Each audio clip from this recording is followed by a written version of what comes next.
¿Qué tal amigos? Estamos en otro video de EcoHabitat. El día de hoy tenemos un súper video para ustedes. Es un recorrido un poco largo, pero es uno de los lugares más increíbles de México. Fuimos a las afueras de Valle Bravo, en el Estado de México, a conocer un proyecto de urbanismo ecológico. Aunque no lo crean, no hay calles de concreto, no hay calles de asfalto, todo es con tierras, pero lo más espectacular de este diseño, de este proyecto, es que fue pensado en adaptarse a la topografía del lugar.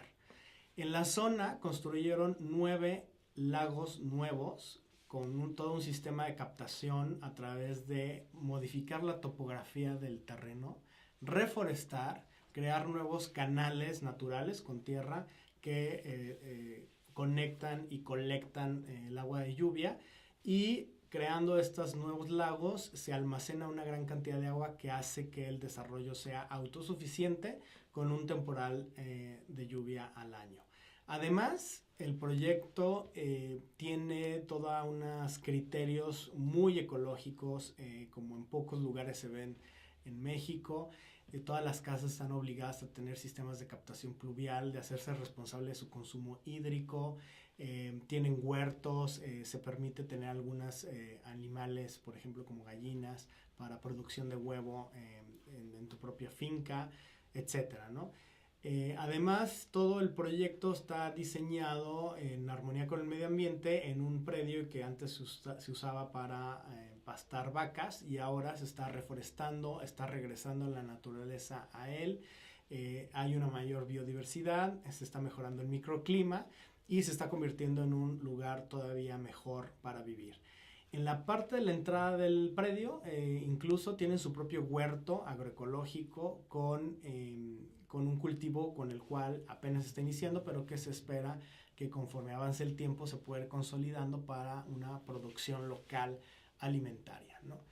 Y finalmente también destacar que todo el diseño de paisaje busca mimetizarse con lo que ya existía, que son zonas de bosque bien conservado, sobre todo en las partes de la montaña, y utilizar plantas endémicas de la región para contribuir con una mejora paisajística del proyecto, ¿no? Entonces, los invitamos a que conozcan este proyecto. Estamos en esta guía recorriendo todas estas hectáreas con la arquitecta Erandi Jiménez y con el ingeniero Andoni Iriberri, a quienes agradecemos por habernos abierto las puertas y por habernos guiado en este recorrido para conocer todo este gran proyecto en las afueras de Valle Bravo. Entonces los invitamos a que lo vean, se suscriban a este canal y si les gusta el video denle like.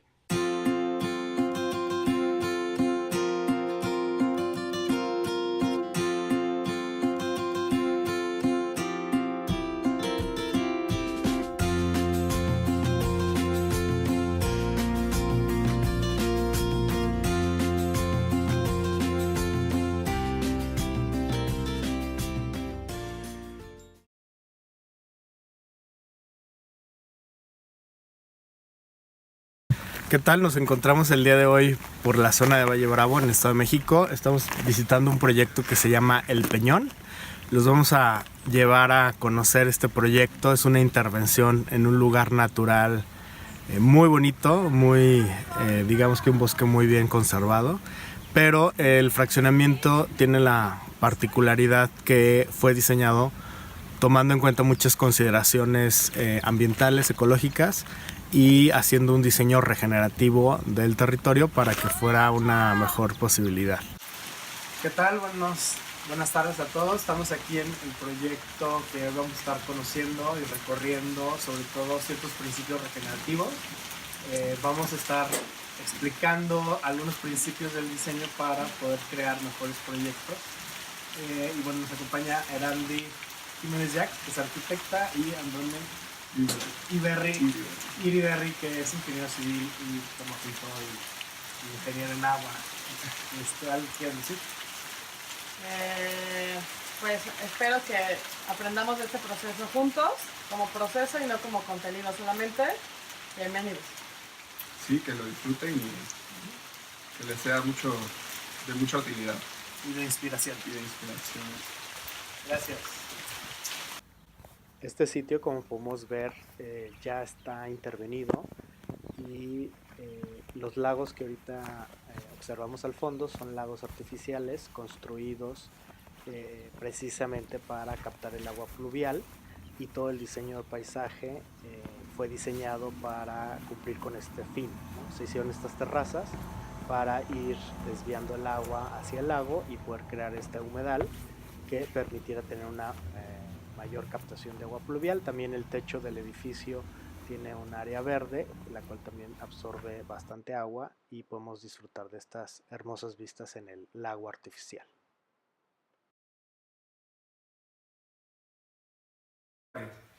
De esas 270 hectáreas, 70 eran uso agrícola, que son las que se están notificando, y las otras 200 son bosque. Entonces, bueno, estos terrenos, antes de que llegáramos aquí, son unos terrenos totalmente erosionados, ¿no? Era un uso agrícola que se utilizaba para sembrar con agroquímicos. Entonces eso, pues ya saben, pues afecta mucho el suelo, ¿no? La capa vegetal del suelo, están todos los nutrientes. Entonces, bueno, era un terreno muy erosionado, se había perdido muchísima biodiversidad, etc. Entonces, un poco que es de donde inicia como el concepto de un diseño regenerativo, o cómo hacer para detonar procesos regenerativos en el paisaje. Pues era esto, ¿no? ¿Cómo logramos entender qué es lo que ocurre en el terreno para detonar un poco lo que él necesita hacer, o lo que hay en este espacio? Entonces, pues se hizo un análisis de sitio, una lectura del lugar, para justo ver cómo podemos lograr que este terreno pues genere su mayor potencial, desarrolle su máximo potencial. Entonces lo que se empezó a hacer es una lectura del lugar, o sea, cómo es la topografía de este terreno, ¿no? Entonces, esta topografía que se ve aquí determina cómo son los flujos hidrológicos, ¿no? O sea, el agua cae, pues, y de alguna forma se escurre en este lugar. Entonces esos flujos hidrológicos determinan pues cómo un poco son los climas y cómo son los ecosistemas que hay aquí, y que determinan a la vez cómo se van ocurriendo como los asentamientos, o dónde podrían ser los lugares donde mejor caberían los asentamientos. Entonces lo que sí, se empezó a hacer un grupo como multidisciplinar. Se empezó a tomar asesorías de biólogos, asesorías de arquitectos, de ingenieros, de permacultores, para un poco, pues entre todos ir construyendo un diseño que lo que se logre hacer aquí favorezca y beneficie al lugar, no tanto tener solamente un rendimiento económico, un modelo de negocio tradicional, ¿no? Porque además eso le da un valor agregado pues bastante particular al espacio, y es replicable también, ¿no? Entonces, pues hay muchos principios permaculturales, o sea, un elemento cumple varias funciones. Por ejemplo, aquí los caminos, aparte de ser caminos, también recolectan el agua, ¿no? Y van a las zanjas. Entonces esas zanjas también canalizan el agua, pero sirven como andadores. O los cercos vivos, ¿no? Los cercos vivos son setos comestibles, pero que a la vez delimitan los lotes y dan un paisaje pues muy pues particular, ¿no? Entonces, lo que se hizo fue que se hizo un diseño hidrológico, o sea, la capa del agua, lo que ocurre con el agua es lo que determinó todo lo demás, dónde iban a ir los lotes, por dónde pasan los caminos. O sea, entonces primero se hizo como un análisis del agua, pues, entendiendo el agua como pues un elemento que organiza la vida, ¿no? O que es como esencial para eso. Entonces el concepto original es cómo hacer para rehidratar el suelo, ¿no? O sea, cómo hacer para volver a traer los microorganismos al suelo, cómo hacer para que el suelo sea vivo nuevamente y ya luego eso pues, naturalmente genera que se vuelva a desarrollar el ecosistema que había aquí. Entonces se empezaron a hacer,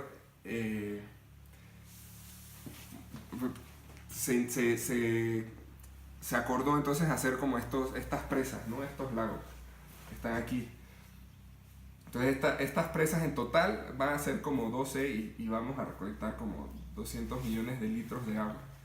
Y entonces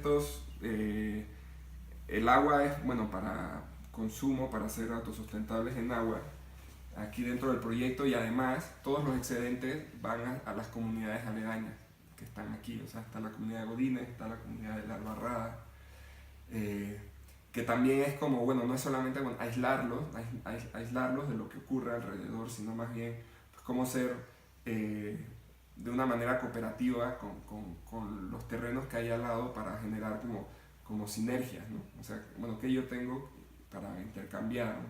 Generar como una relación de cooperación que sea recíproca. El pino lo que hace es que acidifica el suelo, causando pues, que las otras especies que normalmente necesitan un suelo básico para crecer no pudieran propagarse.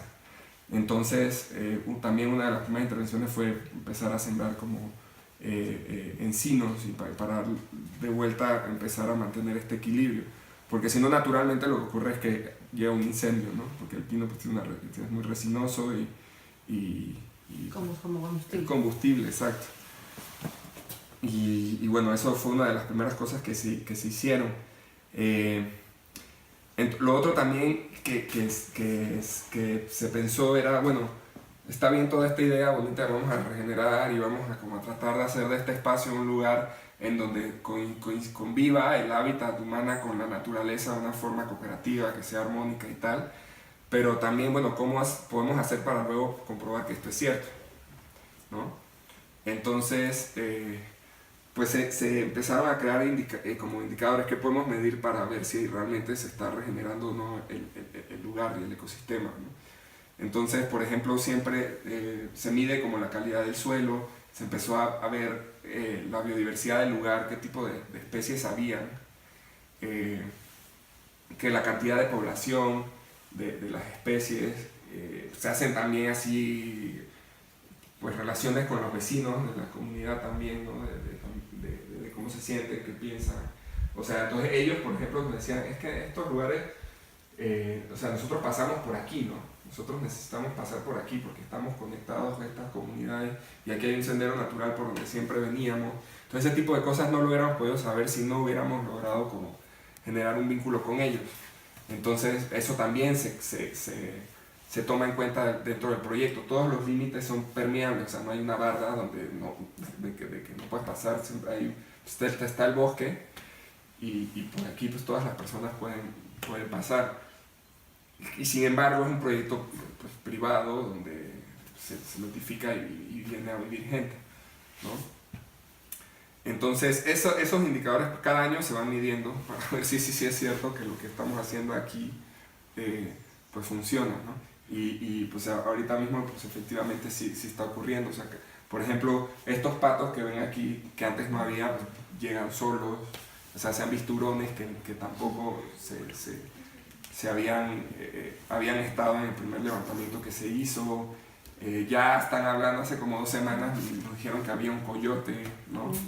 Entonces como este concepto o sea, y también de no intervenir, ¿no? O sea, la naturaleza solita hace su trabajo, es simplemente pues, no ir en contra de ella, ¿no? O sea, aquí vinimos y se empezó a sembrar como locos, se mató el suelo, ¿no? Es simplemente un poco imitar cómo eran los patrones iniciales antes de venir a esta intervención. Entonces lo que se hizo, este concepto de la rehidratación del suelo, a ver, como desde un principio lo digo, ¿no? O sea, había un equipo gigante, yo nada más me encargo como de la implementación de lo que hacemos, ¿no? De la ejecución del lugar.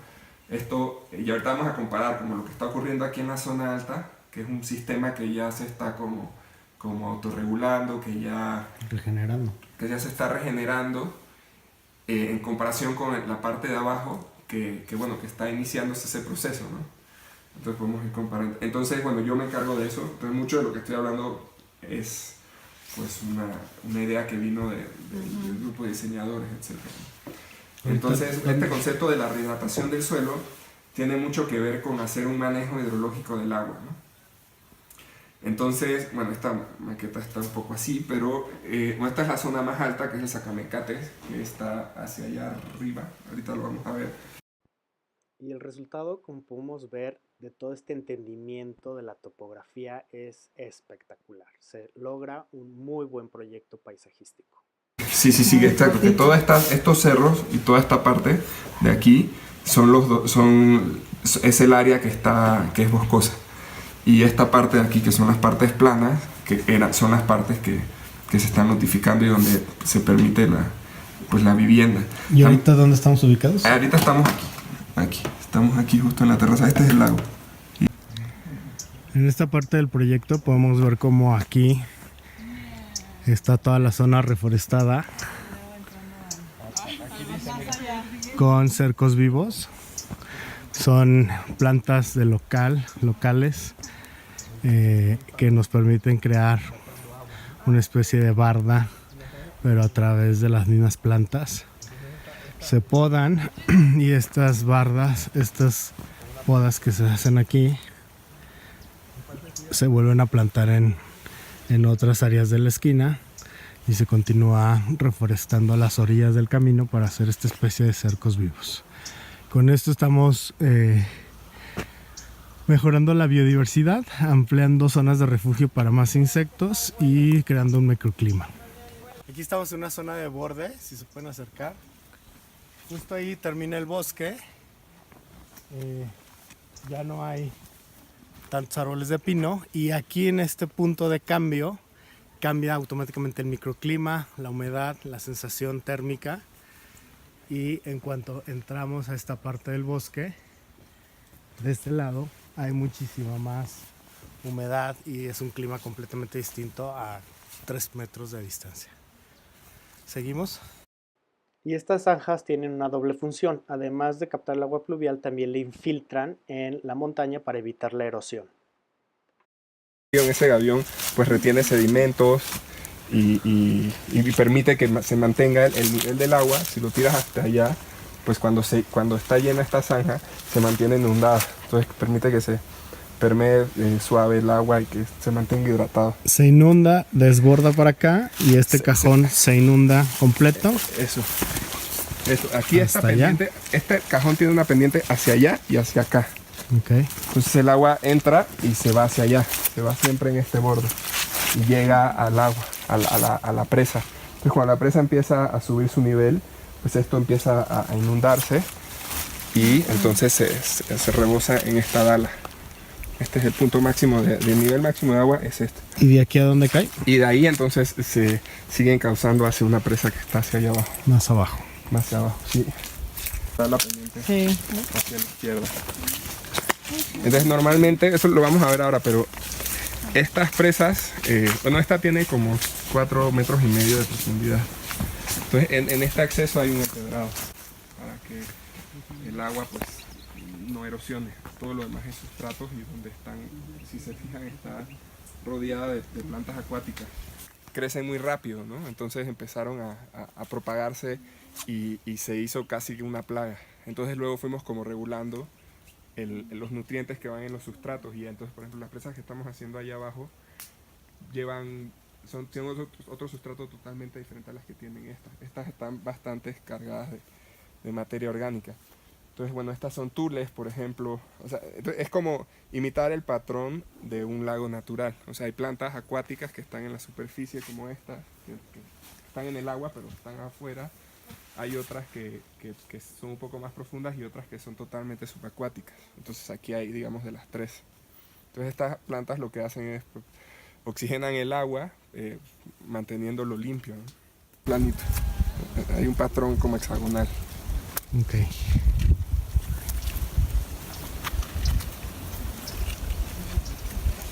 Aquí estamos otra vez viendo los diferentes estratos alrededor de los caminos, en donde siempre hay algo de flor, algunos árboles frutales y algunos arbustos como estos que son escobos.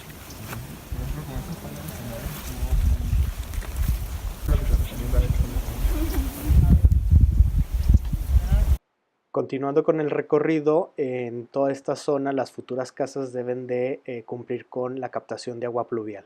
Hacerle un mantenimiento, pero vamos a ver una ahí arriba. Normalmente esto es un humedal, donde hay plantas también.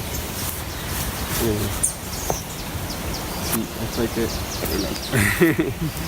Sí, aquí el agua escurre, Sí, se capta por los caminos, se acumula aquí, cuando desborda se viene para acá y se continúa por este bordo para conducir el agua al lago que vimos hace un rato. Aquí vimos la captación otra vez por el canal a un lado del camino. Aquí hay un gavión de retención, se inunda y aquí hay un cambio de pendiente para que se haga una lámina de agua, escurra y continúe hacia la presa y conformar el lago. Esta infraestructura, como podemos ver, es un diseño de paisaje que se mimetiza con el bosque que ya existe. Marca como igual, con una curva de nivel, el nivel máximo del agua. Y entonces esta cortina que inicia allá donde está la señalización, hasta donde está ese pino, todo esto se construyó. De aquí hasta allá abajo hay como 6,50 metros. O sea, se hizo este bordo. Este bordo que estamos pisando. Sí. Y entonces ya esto contiene el agua y recoge todo el agua que viene de la cuenca, de esta microcuenca. Igual, entonces este suelo se restaura con... O sea, estas acciones que tenemos no es que haya habido un autor que escribió un libro y que dijo vamos a inventar la regeneración, no, sino esto es algo que hacían nuestros antepasados, que si vemos incluso los mexicas que vivían en medio de un lago, ellos entendieron que era un lago y no lo estaban secando, no, ahora lo secamos porque el lago nos estorba, porque es agua sucia, porque no sé qué, bueno, pero esto es entender lo que hay, es entender la vocación y entender la esencia, pero es observar y otra cosa también muy importante es que esta sensibilidad es algo que los arquitectos estamos reaprendiendo, que se nos olvidó muchos años, en muchos casos en general, pero que lo estamos redescubriendo. Entonces, que ustedes tengan esta sensibilidad, este acercamiento es, yo diría que único.